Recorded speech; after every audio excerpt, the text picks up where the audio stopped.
their mouth all the time. Okay, this individual who was also of the African American persuasion, right? Do we need to be politically correct? Do we even need to do that? I mean, I call people retards. Right? Was of the African American persuasion, Negro Rage himself, which interesting, that group has usually the lowest self, rate. So that's kind of strange, but he went violent, went crazy, killed his wife, killed himself. Feel bad for her, more than him, unless she hated Trump too, then, fuck her, right? People. Total woke nonsense, everything about transgender, putting grown men in little girls' bathrooms, cut your penis off. Love is love, butt sex and parades, abort all the babies, 1 million babies a year. Like, this is it hate Trump. Again, they are crazy. Every last one of them.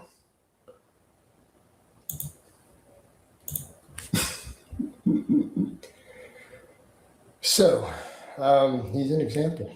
So what do you expect? He killed himself and killed his wife in a fit of Negro rage, right? That's what he did. 55% of the murder rate right there, by the way. So the Pope, he was a Black Lives Matter guy. He's for open borders, all this stuff. One of the other hardcore powerlifters came in my stream yesterday, who I know on here. And he kind of said, he goes, look, I'm Catholic, but the Pope kind of needs to stay out of our side of the Iran. If you actually want peace, you need to stop Iran from building nukes. And I went into the details yesterday. We discussed the mathematics behind enriching uranium and what they had. I broke down the different isotopes, kind of explained it briefly. People feel free to go fact check that. Notice I did that off the cuff because I've actually passed chemistry and physics. So I actually know what an isotope is. I actually know what a fission reaction is. I know what critical mass means. I'm familiar with a centrifuge. Better be glad I'm not president. Done. Not even a lizard would be able to live in that desert. A fucking cockroach would not be able to survive. Maybe a cockroach. That's about it. Done. Got all the libtards come through the Facebook one. Even if you're going to tally up human lives, if they enrich off all the uranium they have, if they take what we know is the 60% that they have, I'll do the math. You know what? I'll bust out a calculator right here and tell you how many warheads they can build. What do they have? Is it 440 kilograms? What do we need for a fission reaction? Around 100 pounds. How many kg is that? 45. Let's call it 50 of 90% uranium to get critical mass. How much 90% can they make out of 440? I'm going to do the math. Rely on my calculator. They come up with 293. That's 5, almost 6. The equivalent that we dropped on Hiroshima and Nagasaki. Do the math on how much the loss of life, because they will launch them. And people are saying, well, they can't reach us. Really? 9/11. Do the math on this. Iran population. The population of the entire country, 97 million. You people stupid? This is a very simple mathematical equation. Do we think those 6 nuclear warheads, if they set them off in big cities, will cause a loss of life exceeding the entire population of Iran? You people stupid? I don't want fitness at all in this.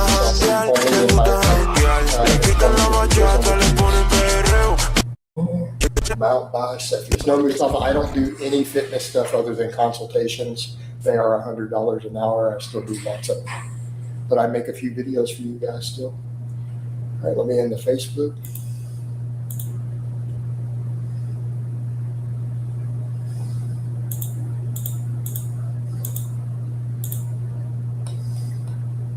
And where's the off button here?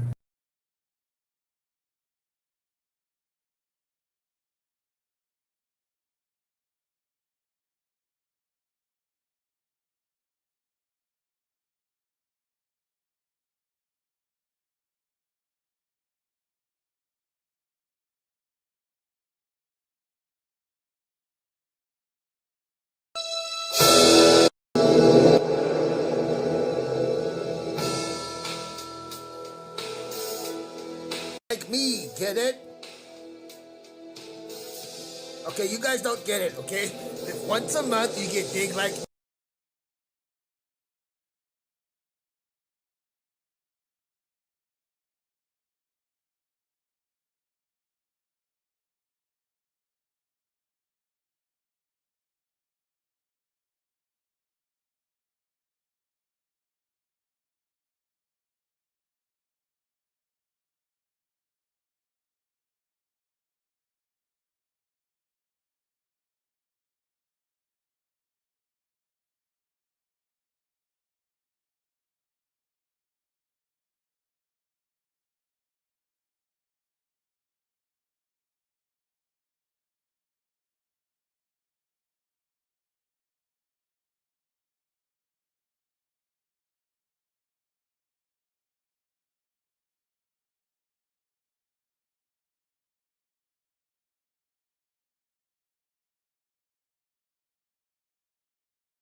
Ella no espera, ella le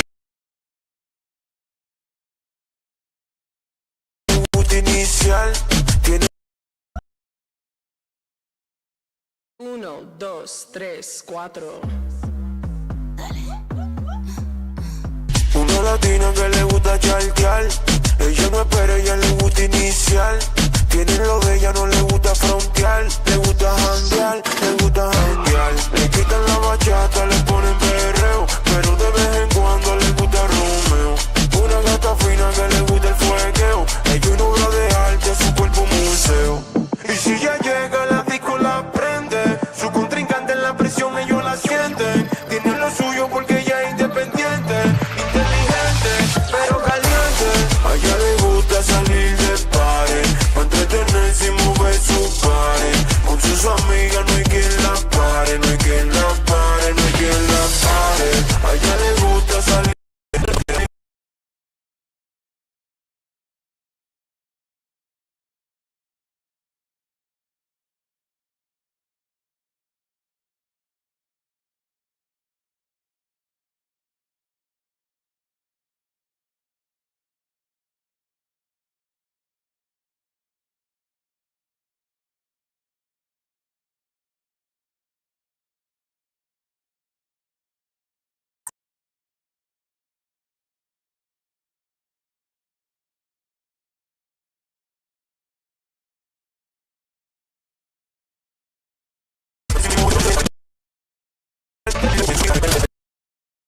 A ella le gusta salir de No, pares, stop it! pa' Let me go, this is entretenerse y mover su disgusting! pares.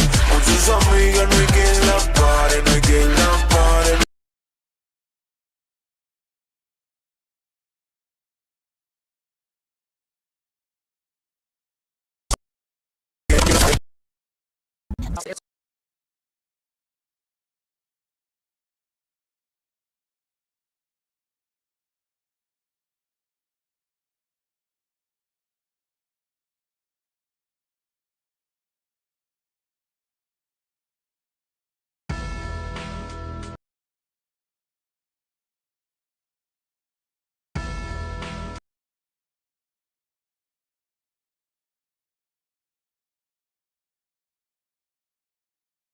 Let's go, man. How long has it been? Dude, I came here about a year ago, and you gave me a haircut before my wedding. I didn't even recognize you when you came in, to be honest. What are you thinking of doing? Last time we did a low fade, not too high, gotta kind of hide some of this forehead, and get rid of all this bulk.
All those muscles don't mean you can fight. I'd whoop your ass. Okay. I've seen big guys get destroyed by dudes half your size. Listen, I'm just trying to pee, bro. If we're in a fight, I'd kick your ass. But we're not. I don't work out to fight. I live for different reasons. I just wanted you to know that. Cool. Have a great day, bro. All those muscles don't mean you can fight. I'd whoop your ass.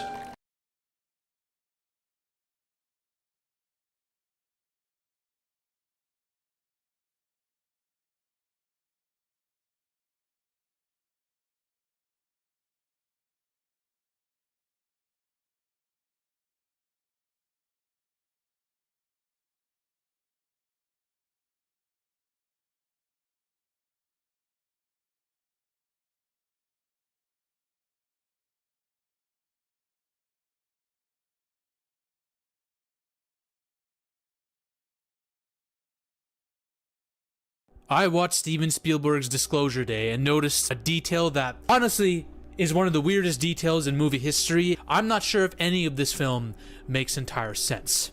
Something feels very off when you're watching this film. Many of you who have seen it will probably agree, and if you haven't seen it, you'll know what I mean when you're watching it. After you're done, you can be like, what? What?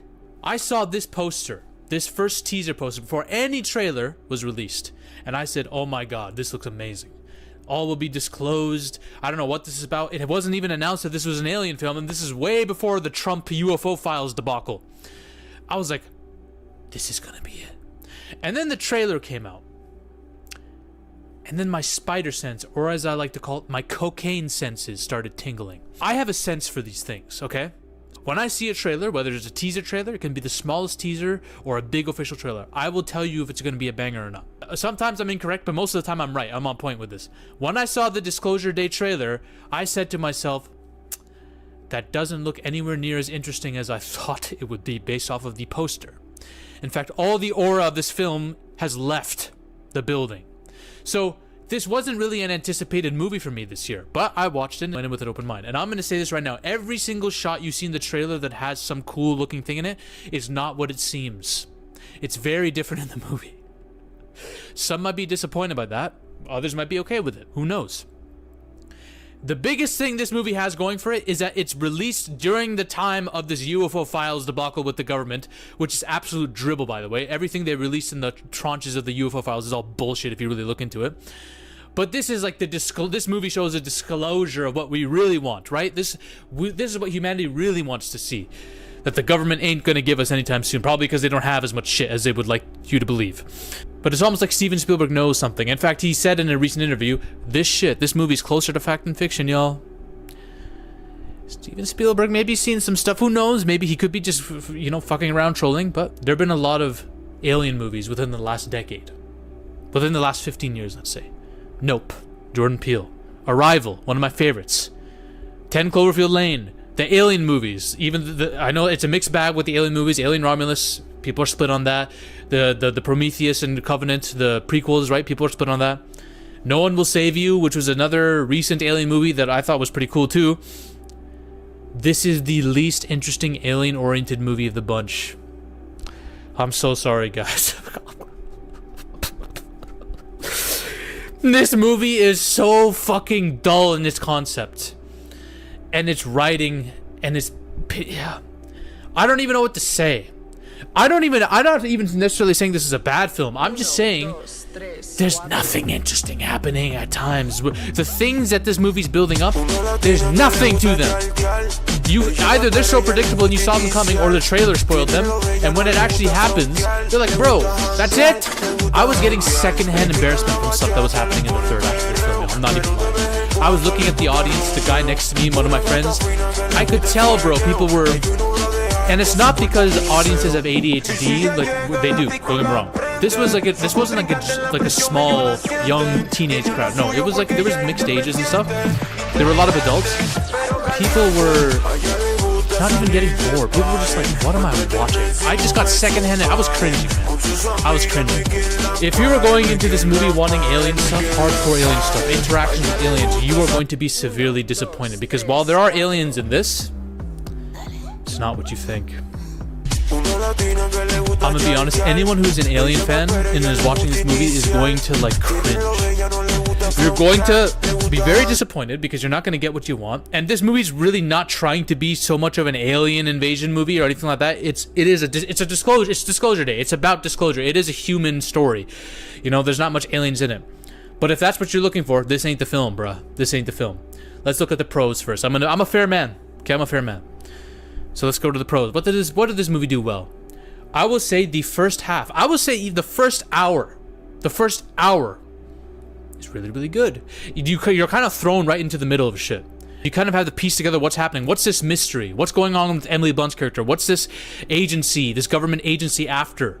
And it is a bit jarring in the beginning, but as you get into it, as the story starts propelling itself, the first half is really good. Emily Blunt steals the show, as of course, this chick is a great fucking actress. There's something to her character in this. It's some kind of ability. I'm not going to spoil too much, but if you've seen the trailer, you kind of know. There's something to her character. She can do things that others can't. And her discovery of this power and her interactions with people, that's actually my favorite part of the movie, especially when it comes to her and her husband, played by Wyatt Russell. This dude, by the way, this guy elevates every movie he's in. My boy Johnny Walker himself from the MCU. He elevates everything he's in. They have great chemistry together. It's really funny seeing his reactions to the shit she's doing throughout this film. It's that kind of comedy that's not forced jokey humor. It's like he's just reacting to very weird, deranged scenarios that she puts him in. And it's really funny, man. I actually thought these two and their interactions when they're going on this adventure together, it's the best part of the film, in my opinion. It's my favorite part. There's a scene with a car and a phone. That's all I'm gonna say. Great scene. My audience really had a good laugh about that. And I will say, when the mystery's still there, when you really don't know what's happening, but you kind of have an idea of something that is happening, the movie is working at its best. There's also another subplot. There's two major plot lines. The Emily Blunt plotline, and then his character, who's a hacker, who's trying to be the one who's leaking the information, and he's on the run from this government agency who's tracking him, right? And his plotline will diverge with Emily Blunt's because they're both connected, right?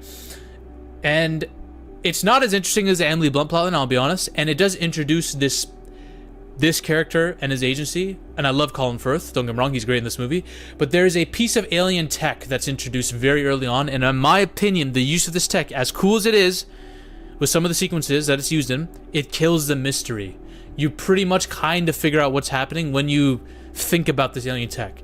I really don't think they should have introduced this kind of plot device in this. And we're going to get into why. Because this plot device, it basically does whatever the plot needs it to, and it doesn't actually make sense. It's a plot hole.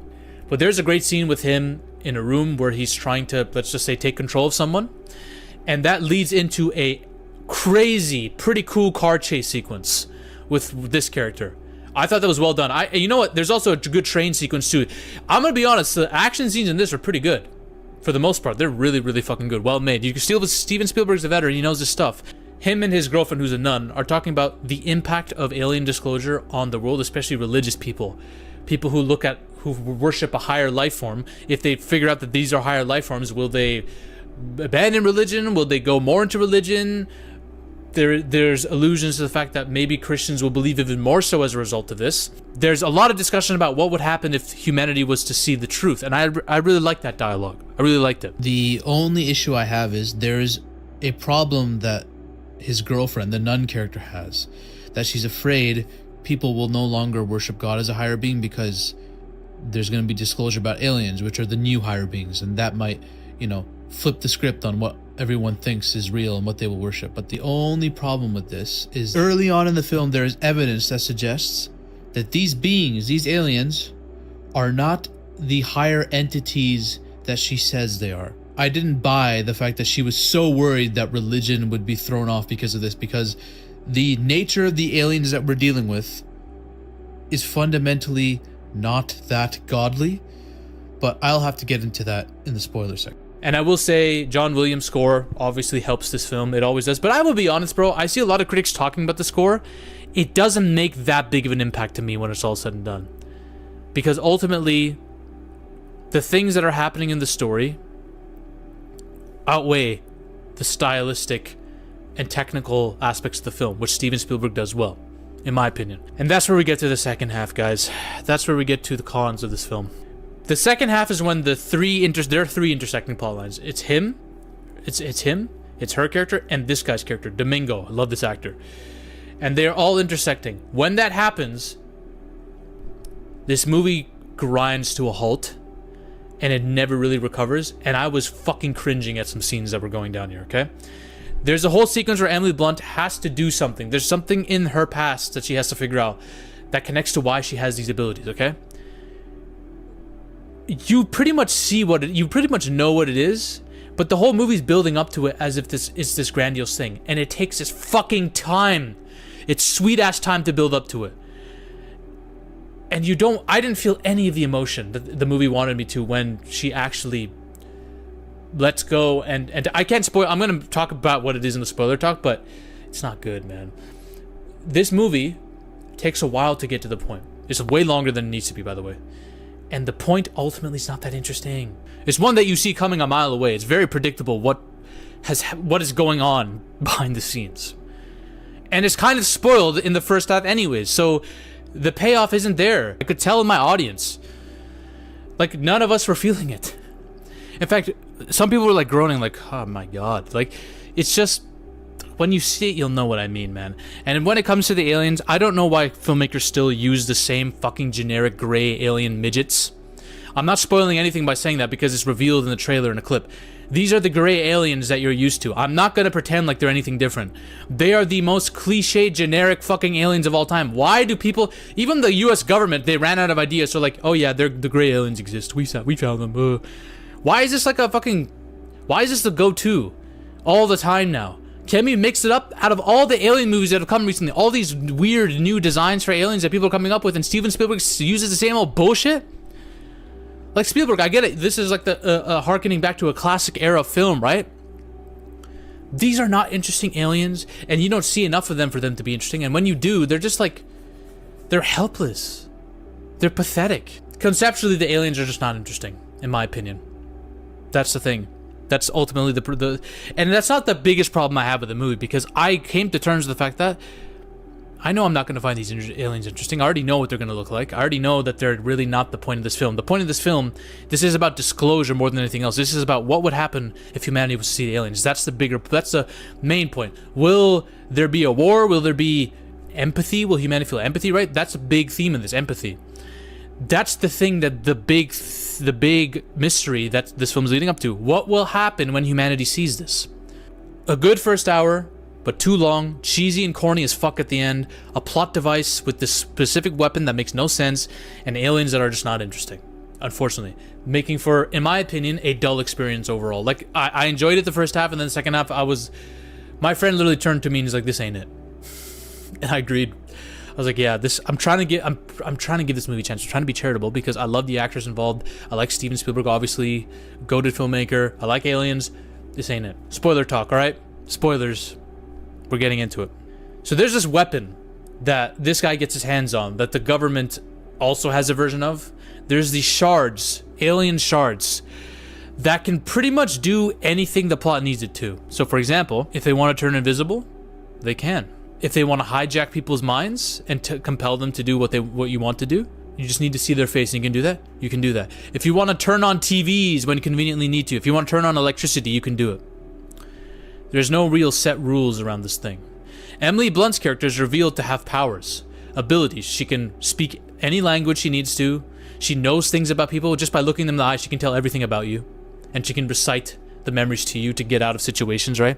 And when she's dealing with that power and interacting with normal people, it's the most interesting part of the movie. It is. She's speaking this alien language without knowing how, right? And she's able to sense another person who's also maybe has some kind of abilities, who can understand the language. And it's as a result of her being abducted when she was a kid and experimented on by these aliens, okay? That's the big reveal. That, everyone could see it coming. How else would she get her powers? Of course it had to be an alien abduction. And if you've seen the trailer, you know that's where this is building up to. But the problem is, the power is inconsistent. Because it's stated that don't let her look you in the eyes. She has like ultimate power. She'll be unstoppable, right? She can make you see a loved one. And she knows everything about you. But then there are scenes where there are people who are clearly turned around that she can still know everything about. And then she can sense another character without being anywhere near him in the movie. She can just sense where he's going. And you could tell, okay, and then you think to yourself, okay, maybe that's because he also is connected to her through an alien way too. But then she could also sense when the shard is being used and if someone's being possessed by it. So she can pretty much do all that, but then she can't sense someone ramming her from behind with a car and trying to bulldoze her into a train. You know, the power skilling's a bit inconsistent there. And then you have the shard, which can do anything apparently. It's a god level weapon. And in her hands, she can do the most because apparently when she was a kid, the aliens abducted her and had multiple shards and it put the essence of the shards in her. So she has the power of the shards, but also she doesn't because she needs a shard to turn invisible and turn electricity on when it's shut off. It's inconsistent. There's no real rules to this shard, this weapon. And both of these characters were abducted as kids. It's revealed both of them were abducted and were together, connected when this power was being put into them, right? I think so, at least. So, but she has more power than him. I don't know why. I don't know if that was explained. Maybe he didn't get hit with the same powers. I don't know. It's clear that these aliens are taking the forms of animals and observing people. They're actually aliens observing you, disguising themselves as animals, okay? And then they'll take the kids that they select and perform experiments on. We don't know why they selected these two. It's just stated to us that it's only been these two in history. But why? Why did the aliens pick them? Is it because the aliens knew they needed them? But how? Like, you know what? Like, it's a lot of things are just unexplained. But my big thing is, the big thing about these aliens is they're being victimized by the government. That's why one of the main hacker guy decided to disclose the information to the world, because what the humans are doing is wrong. They're victimizing these aliens, torturing them. There's videos of them being tortured and all that. That's the big moral issue at play here. But I'm thinking to myself, what's wrong with these aliens? Their tech is so advanced. These little crystal shards can do anything. And they have ships that go like warp speed. You can see it in some of the footage. How the fuck are these aliens losing any fight or being captured by us? These shards are so godly in their power, and that's the problem when you introduce a plot device like this that can do anything the plot needs it to. You start to wonder how these were ever captured. And the problem is the movie really needs you to think that they were captured so that it can make you feel bad for the aliens, because it needs to grind that theme home of empathy. People having empathy for each other, even if it's aliens. That's the big theme here. But these aliens should whoop our asses in 2 seconds. With the kind of weapons they're using. Alien tech stuff actually makes no sense. And the problem is I don't mind plot holes to that degree, but when I'm already not feeling the movie, then I'm going to start to pinpoint those plot holes more. I'm going to start thinking I'm going to not give them a pass as much as I would have if I liked the movie. And then you have the major disclosure scene where Emily Blunt goes live. All the networks turn to this and they leak all the footage, and all the networks are showing this alien footage, and all of humanity stops and looks at their phones. Okay, now two things. I feel like a lot of people would just start questioning this right away and saying it's fake, like they're already doing with the fucking UFO files release, right? But there's a scene with a news anchor, okay, who's not her, but there's another news anchor, and the film closes in on this, where the news anchor's seeing footage of dead alien bodies, and she starts crying in the middle of speaking. She's like, "Ladies and gentlemen, I don't know what I'm looking at here, but this is something else. We are not alone. You are not alone." And she starts crying, right? And I'm like, I see how news anchors are reacting to like mass killings, genocides, and all this shit now. There ain't no way they'd be reacting like this. It's literally just Steven Spielberg trying to drive home empathy, and it's coming off really cheesy and corny. This news anchor is crying. She's crying. I'm like, bro, no one would react like this. I'm really sorry. No one's looking. People are going to be questioning whether this is real or not. They're not going to be crying, looking at these alien bodies and be like, "Oh, I feel so sad." And then you see all these humans. Oh, no. I know how people react to shit on social media. This is not what would happen. And the problem is, even if it is an idealistic scene, it just comes off really corny and cheesy to me, man. Quick, you know what Steven Spielberg was trying to say with this. And it's almost like he's hammering you on the head with this empathy shit. And then there's a scene with a final alien. Okay? So, this rebellion group that's gone against the government, okay, apparently has had an alien with them that they broke out of containment 5 years ago. They've been sitting on this for years. And they've been relying on this one guy to leak all the data from the government, right? In this convoluted plot. Why the fuck didn't you just show footage of this alien and leak it? Why didn't you just take this alien on iShowSpeed's live stream and then just leak it that way? Oh, but people wouldn't have believed it, Zaffy, so they had to leak all that other stuff first. I mean, you could still say the same thing about that, I guess. But it doesn't matter because they still show this alien on the live in front of all the media outlets, and everyone's like, "Oh my god," looking at it and all, right? So it makes me wonder, why the fuck didn't they just use this alien beforehand? It doesn't... You know what I'm saying? And this alien's on its last legs too. It's like fucking old as shit. It's washed, like Steven Spielberg is, and it's getting out. And it tells Emily Blunt something to say to the people, right? And I'm just like, why didn't they do this years ago? Guys, all the cool trailer shots that you see of the ships, of the alien ships coming out of the clouds, they're all part of just this last minute footage thrown in when they release and leak all the info to the media outlets. Everything that looks cool in the trailer is literally just not cool in the movie. That's the big problem. And the reveals are pretty much all disappointing. I don't know what to say, guys. To say I was disappointed, I don't think I was disappointed because I wasn't really anticipating a movie that was that great. But it's one of the year's most forgettable films, unfortunately. I will say, out of all the movies, Obsession, Hail Mary, Bone Temple, which are probably my 3 favorites of the year so far, all the movies I've seen, Obsession, Hail Mary, Bone Temple, Backrooms, The Drama, Hokum, Good Luck, Have Fun, Don't Die, Send Help, even Michael, for God's sakes, they're all better and more enjoyable than this. And that's crazy to say. It's Steven Spielberg we're talking about. But that's just my opinion, guys. Well, you can watch it yourself and... You can watch it yourself and see. Like, I just don't think this will not be remembered in this year. I don't think so. There's too many other great films that are already out, and God only knows what's going to happen the next half of the year. So, those are my thoughts on that, guys. Bye. Ladies and gentlemen, we are on a mission to take over Hollywood. But the army must keep growing. If you want to suggest video topics to me, or talk about your favorite movies or favorite film theories in a community with like-minded individuals, join the Zaffy Discord now. Link is in the description and the comment section as well. Join us. This movement is just beginning. We're taking over Hollywood, one Coke line at a time.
Ay, ay, ay, ay, ay. ¡Ah, no! Y yo acercándome. ¡Ah, come on! ¡Ay, sí! ¡Ay! ¡No, sí! ¡Ah! ¡Ah! Bro, that's so funny. Casi. Estaba en mis manos y se escapó.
that players wanted. New enemies, new bosses, new abilities, a lot more enemies. Did I already mention that? Because people want a lot more enemy variety, and it looks like we are getting it. This is gonna be massive. People are gonna love it, and I hope it is absolutely fire. Dragon's Dogma 2 is finally getting the updates and changes that we've been waiting for. Capcom has officially revealed Dragon's Dogma 2 Dark Arisen alongside a brand new region, story, and endgame challenges. Plus, we're actually getting major updates that address some of the community's biggest feedback points into the base game.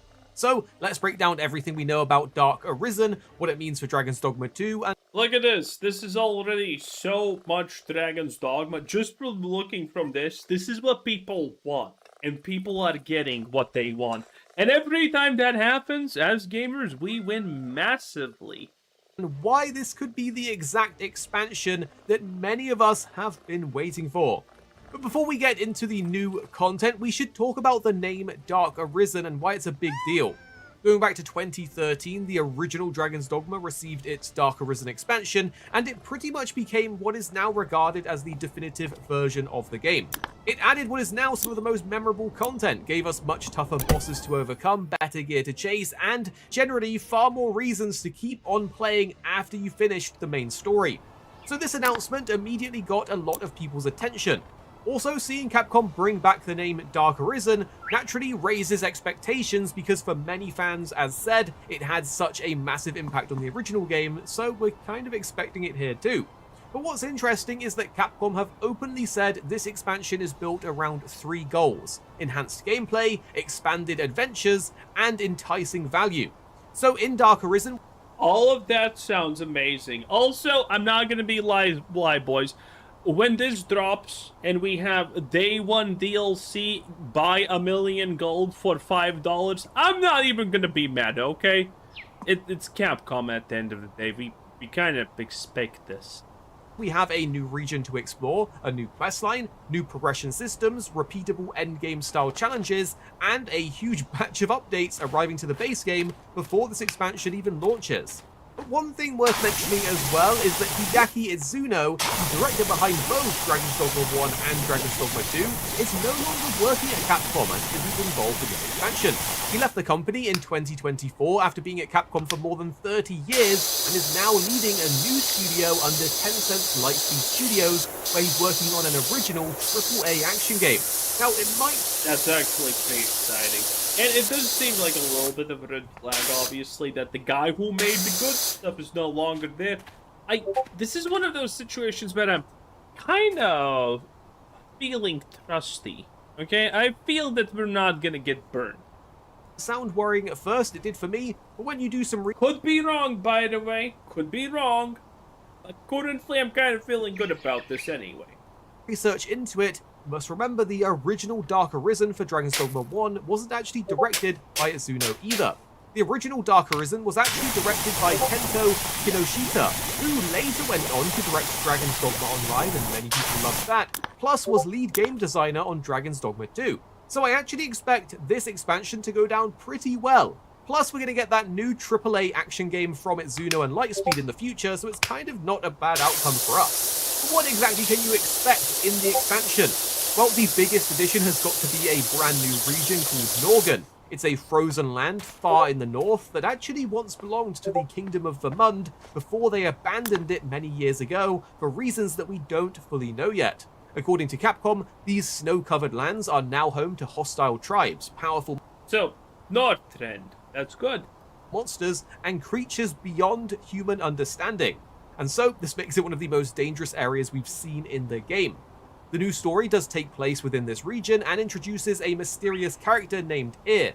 They're searching for answers surrounding an immortal fallen dragon, and Capcom haven't revealed too much beyond that. But it sounds like this is the central theme and mystery that will drive the expansion story forward as we explore the Forsaken Dominion and...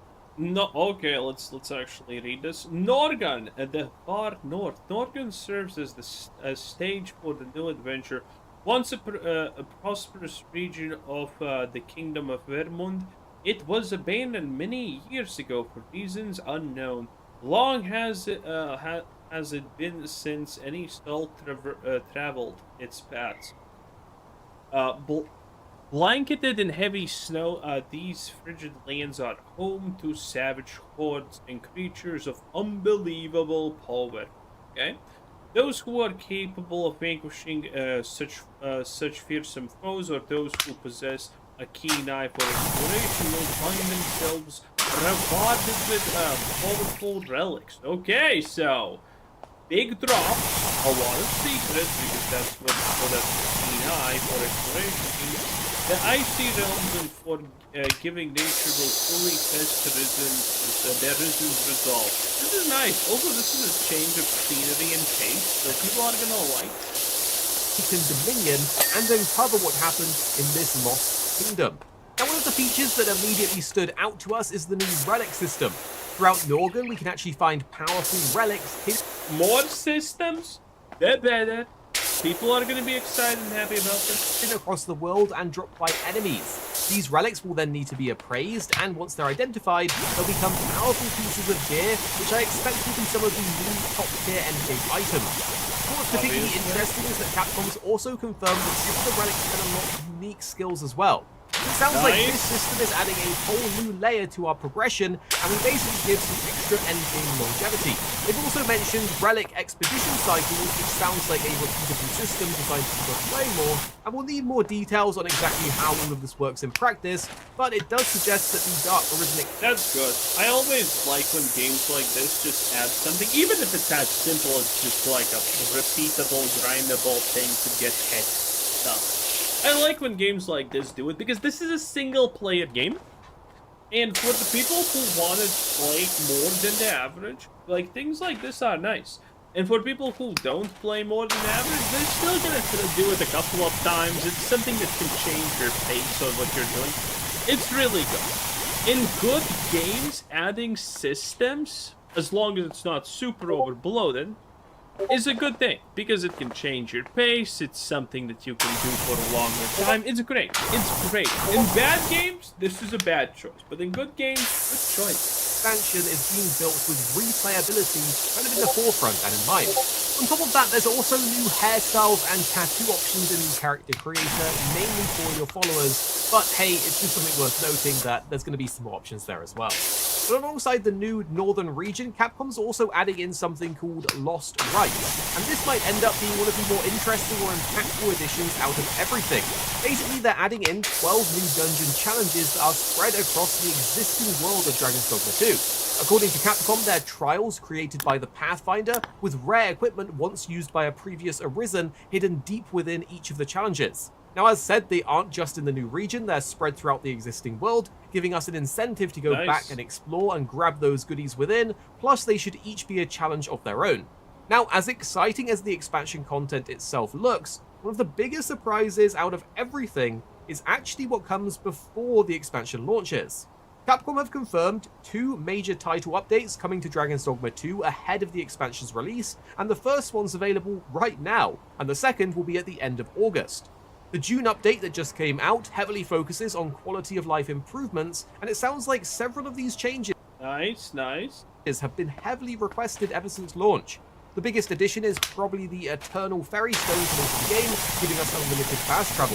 Then Capcom have also added additional port crystals around the map, new ox cart stopovers, longer ox cart operating hours, reduced stamina consumption while traveling, and so on. So overall, movement and getting around the world should be a lot less restrictive. There's also a surprising amount of... Okay, that was a big thing that people debated about the game. Should the traveling be made easier? And yeah, the answer is probably yes at the end of the day when you consider everything. At some point, everyone wants to fast travel. All the improvements that really add up. Quest rewards have been increased. Dungeons equipment has been improved. Treasure chest rewards have been adjusted. In prices reduced. Fairy stones are now cheaper. And your followers, whose proper name I won't say because YouTube misunderstands it every time I do, have received a number of improvements as well. One of those that stood out to us is a new Guardian specialization for your followers. These can help prevent ox cart raids, defend your camp more effectively, and generally make traveling the world a bit... Ooh, that is big! People got pissed when you're camping at night and you're getting attacked 15 times. People are gonna love that. Safer. It's definitely not a flashy specialization, but it's nice to see something new like this being added in for free. And to be honest, while today's update is pretty substantial when you look through the changes, the August update is where things get really interesting. This update honestly feels like it's going to have the biggest impact on how Dragon's Dogma 2 actually feels to play, and in my opinion, it really does suggest we should jump back in and see how we feel about it after those changes. The first major addition is to do with performance. Capcom have confirmed optimization improvements across all platforms, and while we need to see just how impactful they are, this is of course a common complaint since launch, so it's good to see it being addressed again. Okay, boys, place your bets. 5 FPS in cities or maybe 15. Huh? 15 FPS in cities sounds pretty good at this point. Then we're also getting additional save slots, another thing people have been begging for. The game will go from 1 save slot to 3 separate save slots. And then the update's also adding in a proper Mage, Ranger, Fighter. Okay, yeah, makes sense. a cure for Dragon's Plague, with a new item called the... Okay, can we get like some kind of expansion that allows us to deal with the Khajiit infestation? Listen, boys, I'm not saying or implying anything, but I mean, do you want more Khajiits in your neighborhood? Questionable. Proper cure for Dragon's Plague, with a new item called the Dragon's Bolt Grab. But perhaps the biggest gameplay change in the entire update and out of everything is increasing the number of skill slots we have from 4 to 6. Now, ever since Dragon's Dogma 2 launched, one of the most common pieces of feedback from long-time players is how having only 4 active skills feels restrictive. And the combat is already pretty much the strongest part of Dragon's Dogma 2. So having 2 additional skills to take into battle is going to open so many possibilities up. It should make pretty much all of the vocations feel considerably better to play. And in particular, I'm really interested to see what this will do for the Warfarer. One of the limitations of that vocation is that you had to balance your skill slots across the different weapon types that you would bring in, so it's kind of like a jack of all trades. But with 6 slots available after the update, there's suddenly a lot more room for trying different things out. But beyond that, Capcom's also making substantial changes across nearly every other vocation in the game. Fighters, archers, warriors, sorcerers, mystic spearhands, tricksters, and more all receive adjustments, new functionality, or even balance improvements. Some of these are simple tuning changes and they're kind of more lesser, while others are a lot more significant. The mage and the sorcerer, for example, get access to a new magic barrier mechanic, the tricksters receiving an entirely new core skill called the Buoyant Broom, and several more vocations are seeing adjustments to their skills, their combos, and more. There's also a major change to the follower system, with new commands being added, the AI being improved, and generally your companions should be a lot more proactive on both offense and defense. And well, when Capcom first announced this Dark Arisen expansion, many people started immediately thinking of the original expansion, and that sets the bar pretty high. Whether or not it's gonna be like the original expansion, because the Dragon's Dogma thing is, it is the first game, and when you finish Dragon's Dogma 2, the first game, you actually unlock the second game. So this expansion is probably literally going to be just the same expansion as in the first game, and then there's going to be a twist on it. Well, maybe. I'm not 100% sure, obviously, but I mean, they did that with the whole fucking game. This expansion will reach the same heights, and let's be honest, there is nostalgia in there now for the original for many of us, but between the new region, the dungeon challenges, this relic system, and these major updates actually changing the gameplay, Dragon's Dogma 2 looks like it could be very different by the time the expansion comes out in a good way. What do you think? Are you excited for this? Do you like this? Yes, I think everyone's honestly very excited for this, and it is unbelievably good. Anyway, 10 out of 10, that was RX Gaming. Very nice. Dragon's Dogma 2. Very, very highly anticipated. I hope it's a massive success. Hey, look at that. There's Fable. It's garbage. Have a nice day. Bye-bye.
Hi, I'm Arthur. In 40K, you gotta admit, when they have a big scary bug, it's pretty scary. The various Xenos races of 40K are pretty unnerving at base, as much as we want to think otherwise. This setting is actually filled with a bunch of weirdos. The Eldar are not actually a beautiful elven race. They're a bunch of gangly freaks that move in a way that, in more ways than one in my times reading the lore of this setting, has been described as sickeningly fluid and unbroken. And when I say sickening, I mean literally. Some people have actually gotten nauseous looking at it. The Tau? Yeah, as much as you guys want that Shadow Sun lady to be the big titty blue goth GF of your dreams, I'm sorry to say she won't ever be, and also she's probably pretty gross looking in person. Only real chads like Votan women and men, who cares? Regardless, I think instead of focusing on the minutia, we gotta cover some things that people forget. The horrors of this setting are innumerable and incredibly difficult to deal with at base, so I want to cover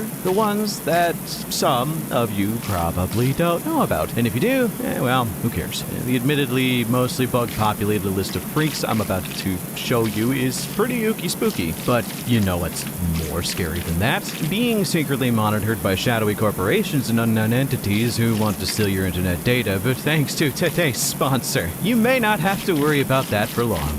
NordVPN is one of those names you hear get discussed a lot, and there is a reason. With probably the best service in the game, are all in one. Something more deserving of a horrifying mention on this list, and also more hard-pressed deserving of a faction out of these books, as the Rakghoul are one of the biggest scourges of the Halo Stars and the Calixtus sector. They are an octopedal race of lizard people who have a really decent control over their physical bodies, with 8 arms that can also be legs, but also be a mix. They can actually transition between skittering on 8 legs to walking on 4 legs to, I assume, walking on 2 legs. Usually, the remaining limbs are used for murder, and they tend to do that a lot as it's one of their favorite things. Fun fact, they are a piratical faction in nature, raiding human vessels for raw materials. Now you may ask, raw materials for what? Well, my dear goblins, ghouls, and, I don't know, vampires, this is where things get interesting, because, well, the Rakghoul have almost zero rejection to technology being grafted onto them, which leads to them having a society that is divided into 2 parts that intermingle with each other. First part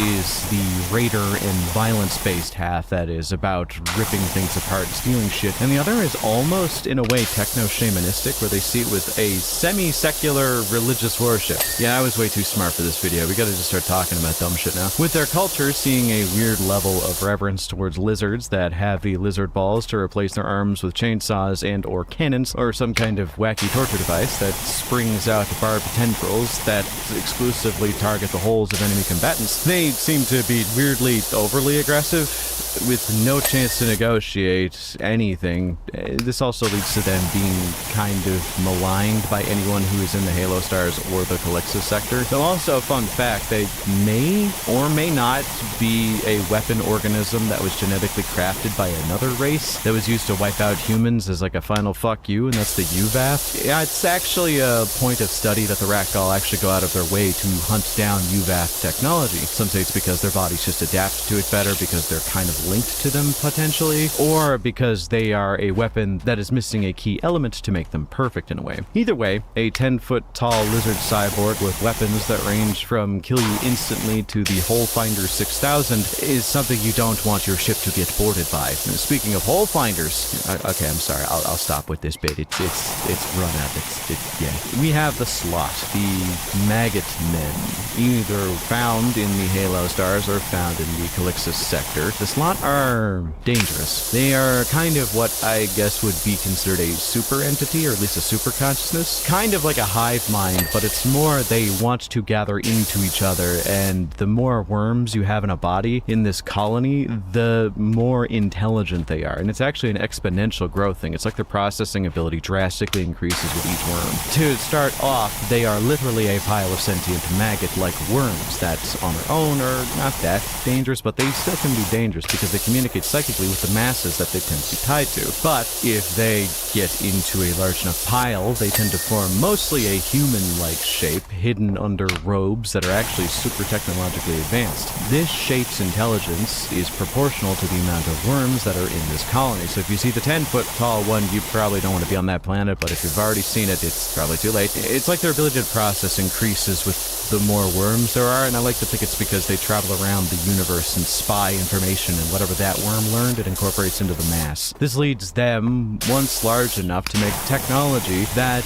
would be so advanced that actually, the Necron would win easily in this setting if they tried. Idiots to kind of be concerned, as it's stuff that even we can't fully figure out, like cloaks and armor that negate most damage or turn the slot intangible for short periods of time. Also, techno-organic mushroom fungus construct warriors that kinda are so powerful that they dwarf space marines on an individual combat capability level, and hell, sometimes just making guns that straight up in a fight, if you are hit by them, turn you into a pile of dust on the ground that can somehow still feel pain. When it comes to the worm men, they are one of those threats that the Ordo Xenos of the Inquisition hunts down almost endlessly due to their ability to destabilize large populations of humanity. They are vile, and it also reminds me of the many from System Shock 2, which, if you haven't played System Shock 2, you should go do that. It's pretty good. It's a pretty good game. The slots tend to have periods of inactivity that we fully don't understand the reasons behind, though a lot of the Ordo Xenos assume it's to bide their time, make more worms, but also make more constructs so that when they eventually make their move, they're in the perfect position to take an entire universe down. And considering they are popping up more and more throughout the Calixus sector and the Halo stars in an exponential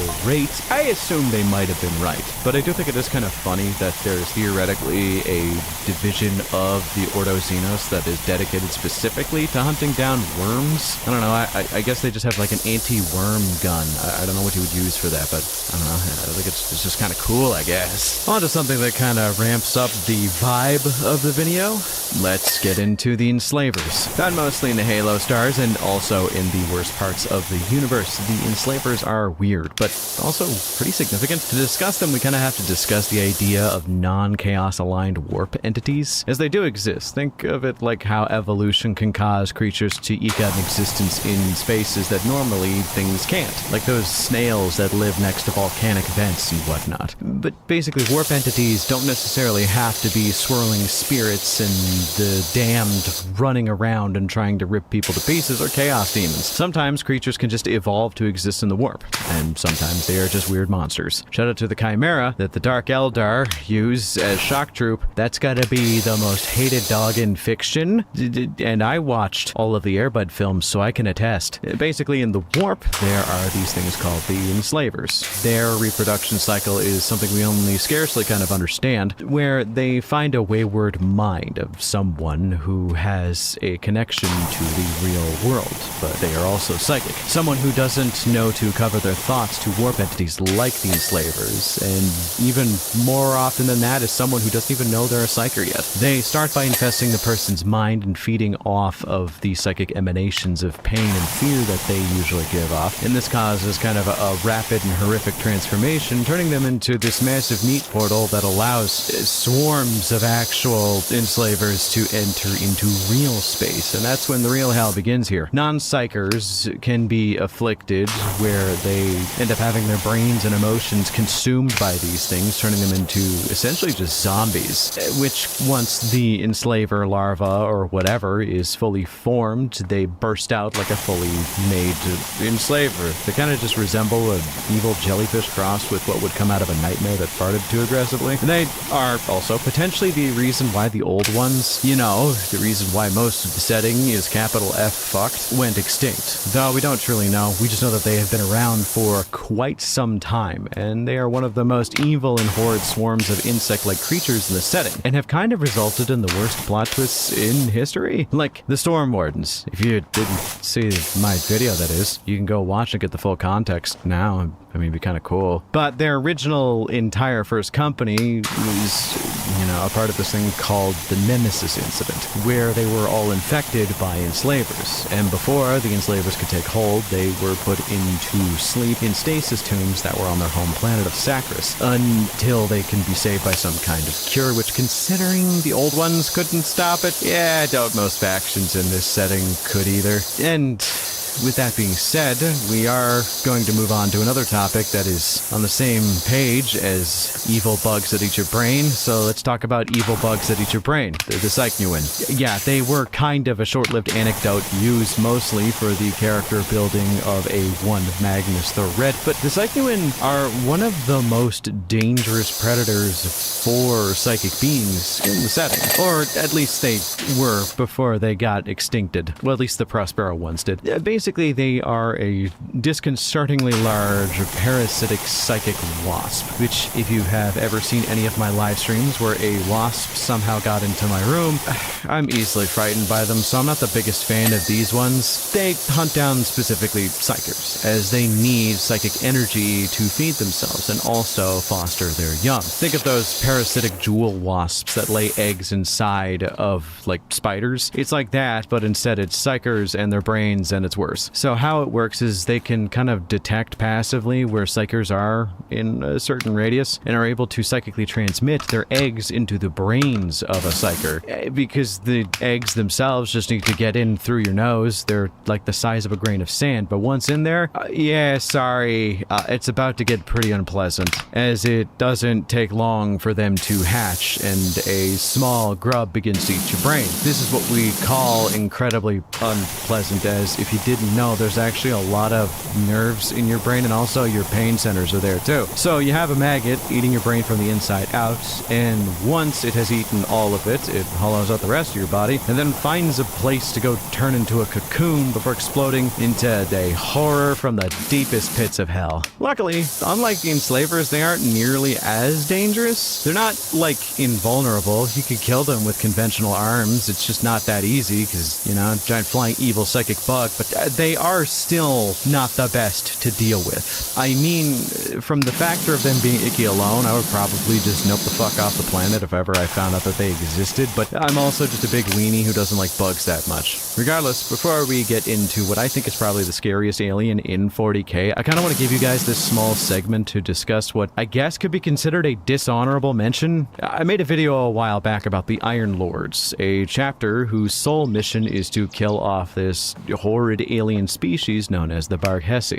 They are a race described as violence incarnate, that a space marine actually has trouble dealing with them in single combat. They are something so vile that the main reason they are there, that is the Iron Lords, and trying to kill off the Barghesi is because if the Tyranids get a hold of their genetic code, it would be considered one of the greatest tragedies to happen to the Imperium of Mankind. So the Iron Lords kind of got to do their thing. There was even a short story I read a while back about an Iron Lords member dealing with a Gene Stealer group raiding their ships to try and steal a Barghesi that they had in cryostasis in order to just study it later. It was very tense. They had only described the Barghesi as having tough skin that bolt shells didn't do too much to, and claws so sharp that they could actually cut through power armor. So when they announced that Huron's retinue was being distributed to the Red Corsairs, and that there was not only a Turalian dog soldier, but it also had a Barghesi, color me fucking disappointed when I found out that the Barghesi was just an evil space dog. Look at this dingo looking ass. It is literally just a red dog that someone is using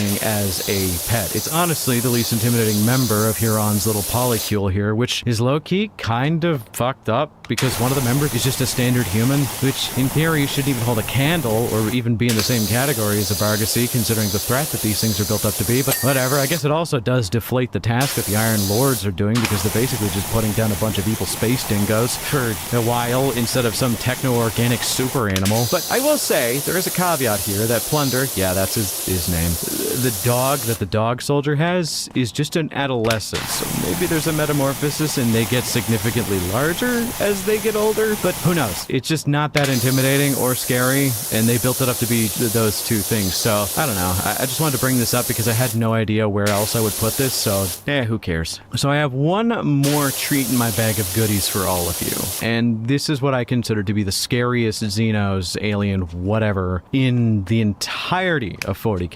But before I play my hand and give you this last little treat, let me give you a story.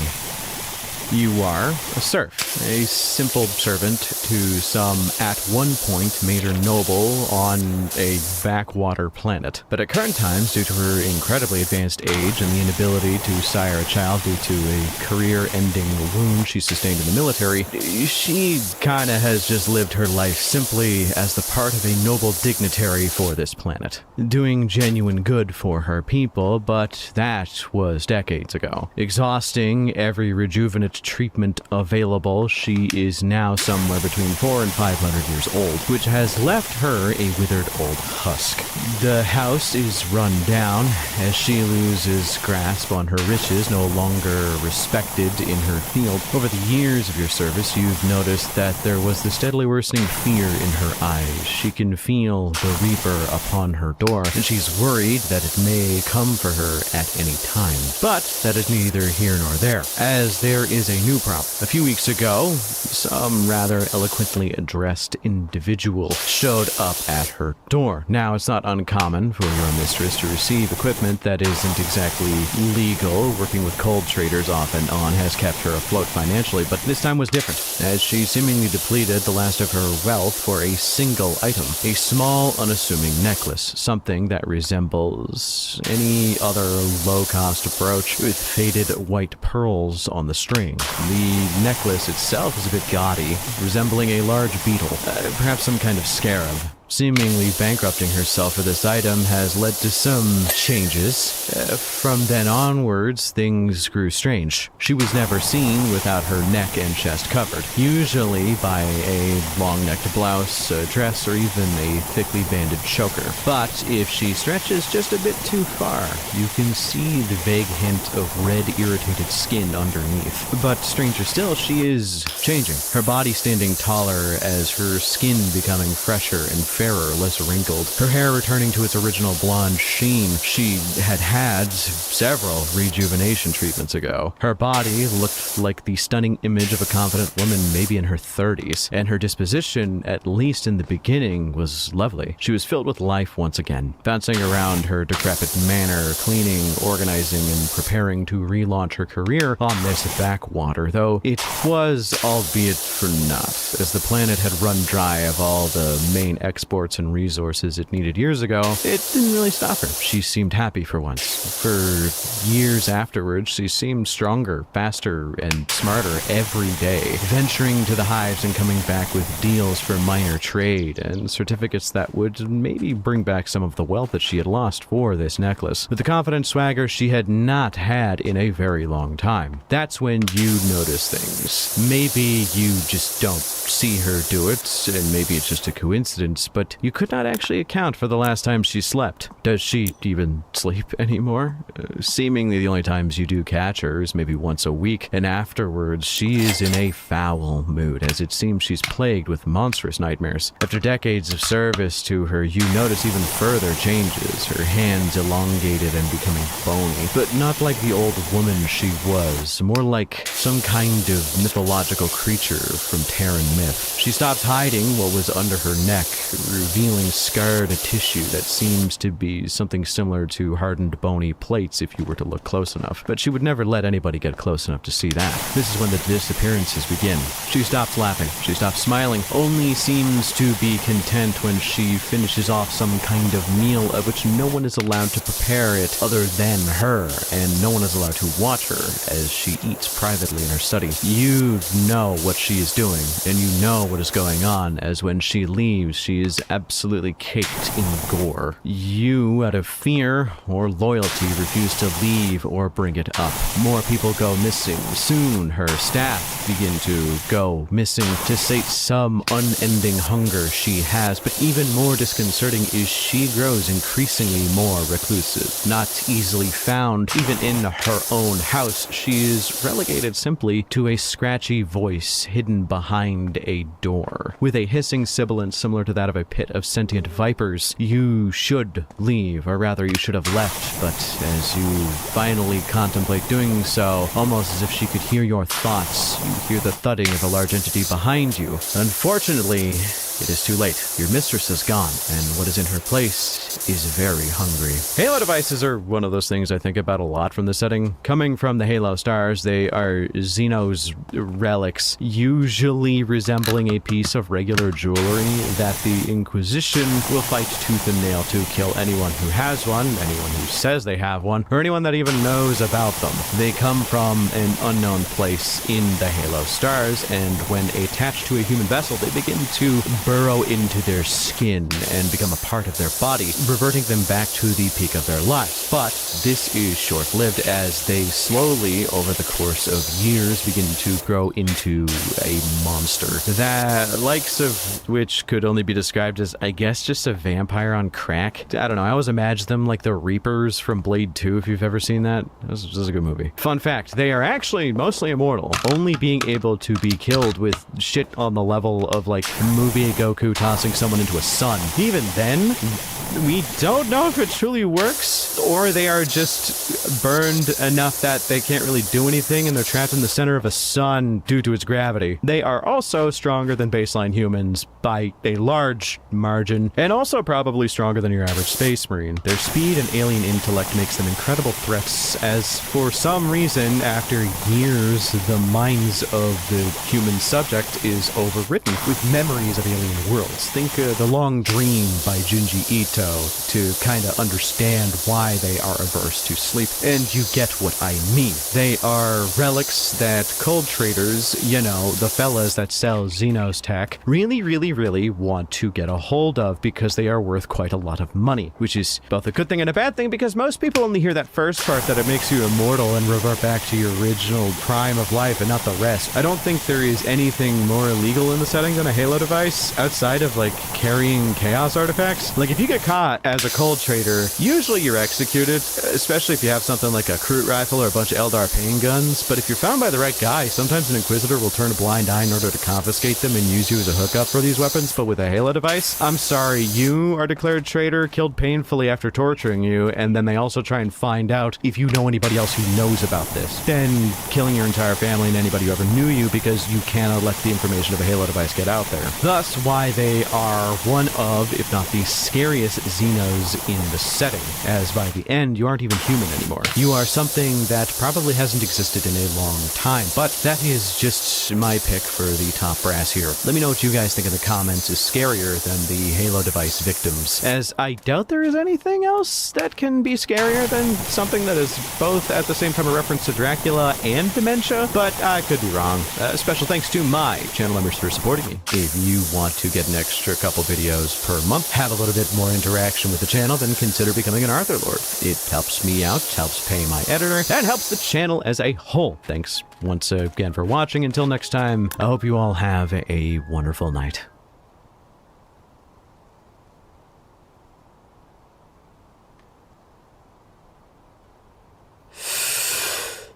You know what? The people seem to have forgotten something. Something important, something key to our continued existence. Our species has become corrupt, polluted, populated with those who sympathize with the heretic, the mutant, the alien.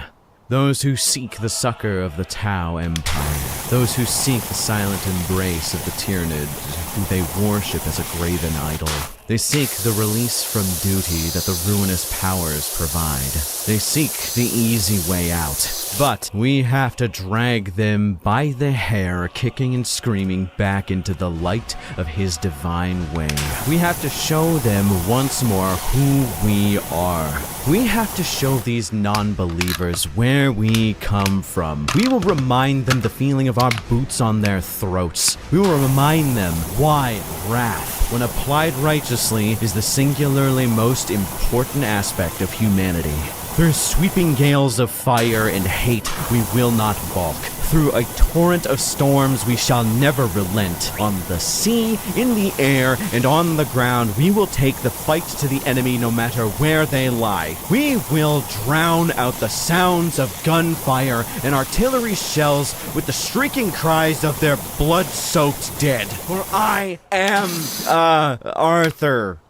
And today we are talking about the Black Templars. The Black Templars are a second founding chapter that, in all honesty, their reputation precedes themselves. They are one of those chapters of Marines so well known that I know some people who have been in the fandom for quite some time who still don't know all the first founding legions, and yet they still know a lot about the Black Templars. The Black Templars are often considered to be one of the most reverential, important, and interesting chapters of Marines in history, and in all honesty, it's no wonder why. They are even one of my, if not my favorite chapters of Space Marines, or at least in the top 3. And that's for a goddamn reason. They are very, very, very cool. And I have quite a good amount of play and paint time with them. A lot of people say they are overrated, but it's hard to be not overrated when you're an 11 out of 10. I did a video on them a while back, but it's time to induct them into the all-star list of Space Marine chapters series, and cover them once more in depth. Cover their history, their chapter layout, their tactics, and a few fun facts, as well as where they are now. A video of this quality and this level of righteous zeal needs some backup, so let's just get a quick word in from a good friend of the channel before hopping in. I know you're probably tired of hearing this at this point, but a couple months back now, I went through a pretty nasty house fire. The smoke had caused damage to a lot of things that I wish it didn't, and I had to deal with it, and one of those things was my computer. Ever since the fire, it had been chugging pretty hard. Now, luckily, the laptop that I had, which was destroyed, was under warranty, so I've been kind of working on that off and on when my PC feels like it's about to explode. So, thanks to the folks at Apex Gaming PCs, I have a new PC and I couldn't be happier. The new PC runs like a dream, is colorful as all heck, and is incredibly powerful to boot, allowing me to get all my editing done faster than before, but also allows me to both stream, record, and play some high-end games without any stutters or what have you. With some of the best engineers and computer parts on market, but I think I'll always play Black Templars in some capacity, but enough of me waxing about how cool they are. Who are the Black Templars? Or rather, where did they get started? Easy-ish. Okay, so the Black Templars started in the original Legion of the Imperial Fists. In the original Imperial Fists, they were very much an incredibly secular group, abstaining from all religion and superstitious behavior, and trying as hard as humanly possible to stay as close to the Imperial truth, which is the belief that singularly the progression of mankind is the most important part of humanity's goals. But towards the outset of the Horus Heresy, the first captain of the Imperial Fist, Sigismund, felt another calling in mind. There was a lot of things that had to line up for this to happen, but in general, he realized that maybe this whole God thing was kind of cool, and thus he started to believe in the Imperial Creed that had been arising among religious fanatics in the Imperium. One thing led to another, and Sigismund became one of the first, and yet somehow the most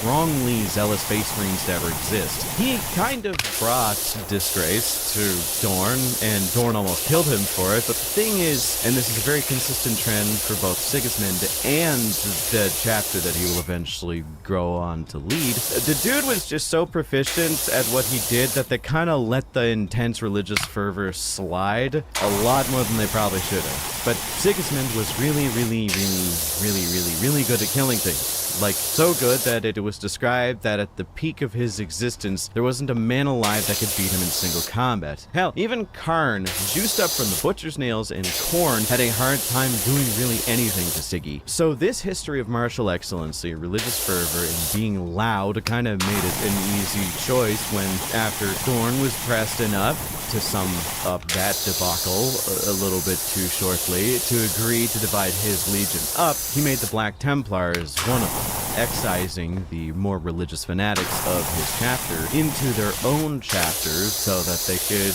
have more of a regular Imperial Fist aesthetic rather than having them potentially being corrupted by the wacky hyper-religious nonsense that Sigismund was kind of on about. Though this had a really funny side effect of making the Black Templars in their current day incarnation the strongest chapter of Space Marines in the setting, which is funny, but we will get to that. Sigismund led the chapter as its first, I guess you could probably say, chapter master. We'll get into why I hesitate a little bit on this a little bit later once we cover the structure of the chapter, but yeah, he led them for centuries, leading them on crusades. See, the biggest thing to note about the organization of them, at least lightly, is that due to the edicts that Rabutha Gilliman enacted, no singular Space Marine chapter, unless under specific circumstances, could ever hold more than 1,000 Space Marines. Now, one of those specific circumstances is if they launched a crusade and needed to recruit a whole bunch of guys, or at least a whole new chapter of guys, to go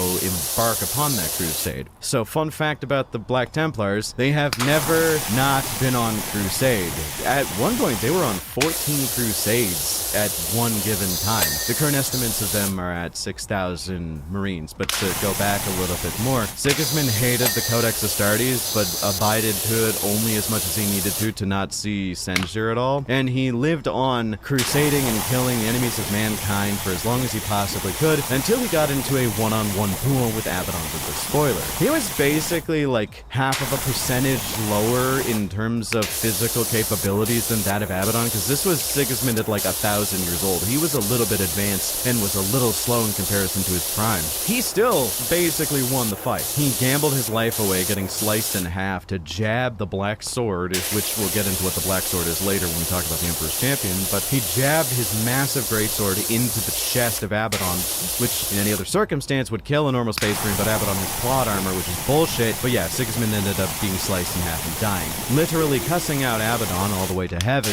where he belongs, as any good soldier should. Thus, a new chapter master was elected, and they began engaging some of the most brutal acts of warfare and religious zealotry in 40k. These are kind of the guys you want on your side if you're not loose on the rules. They will work alongside any Imperial citizen or force as long as they have faith in their heart, but they also have no patience for the alien, the mutant, and the heretic. This is because it's shit like that that led to the heresy. Like, they don't care about your culture as long as you pay reverence to the Emperor. So yeah, they also try and keep the chapter's gene seed as clean as humanly possible so that, you know, there's not much deviation and no chance of mutation. Hell, they don't even have a librarius because they see Psykers as anathema to their cause, which is so flavorful. They abhor mutants. They hate those who are different to what they believe the Imperium should be. They don't give a shit about race, culture, or creed as long as you follow the Imperial tenets and as long as you follow what you are told to do by the Imperium, then it doesn't really matter.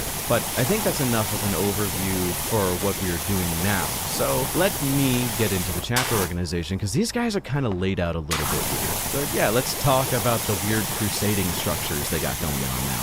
Complying as minimally as possible with the Codex Astartes, the Black Templars have basically made their own format of organization that allows them to do what they want, how they want. See, the Codex, if you don't know, organizes the structure of the chapter of Marines to be about 1,000 Marines, 10 companies, 100 Marines per company-ish, and each company is dedicated to a specific task. The first company is usually dedicated to the veterans of the chapter, the 10th company is usually dedicated to the trainees and scouts, who are Space Marines that need to learn the ropes. There are captains for each company, and each one is in charge of 100 men who are in it, and there's a bunch of other ranks they're in. So, to take all of that and throw it out the door, the Black Templars don't even have scouts, for God's sake. Well, sort of. They have scouts, just not a scout company. So, from the plainest view, how are they organized? basically. They are a bit of a loose formation of brothers who are organized at a squad level and then even further on a crusade level. They are categorized basically on what crusade they are in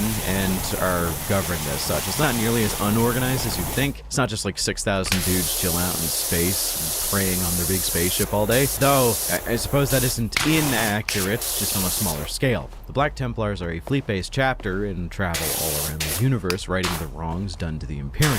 Because of that, they are allowed to recruit from numerous planets along the way. Once recruited, the trials an aspirant must go through are some of the toughest a Space Marine neophyte must endure, as most of it is just the judgment of other Space Marines who've been doing this long enough and know what you need to get in. But once you've received the blessing of the chapter's chaplains, marshals, and so on, you are promoted to the rank of neophyte and are given all the surgeries necessary to begin the Space Marinification process. Think of them as the scout equivalent. They wear the scout carapace armor and most times don't have their black carapace grown in. Little over 20 of these fellas are amassed before they really do anything with them, and they're thrown into this kind of full-fledged battle group. This group has about, as I said, 20 of these Space Marine neophytes, and then you have about a little less than half of that being normal Space Marines known as initiates. These are full battle brothers with their full battle brother plate and so on. They are there to assess the weaknesses of their neophytes and adjust them in any matter. Make sure that they weed out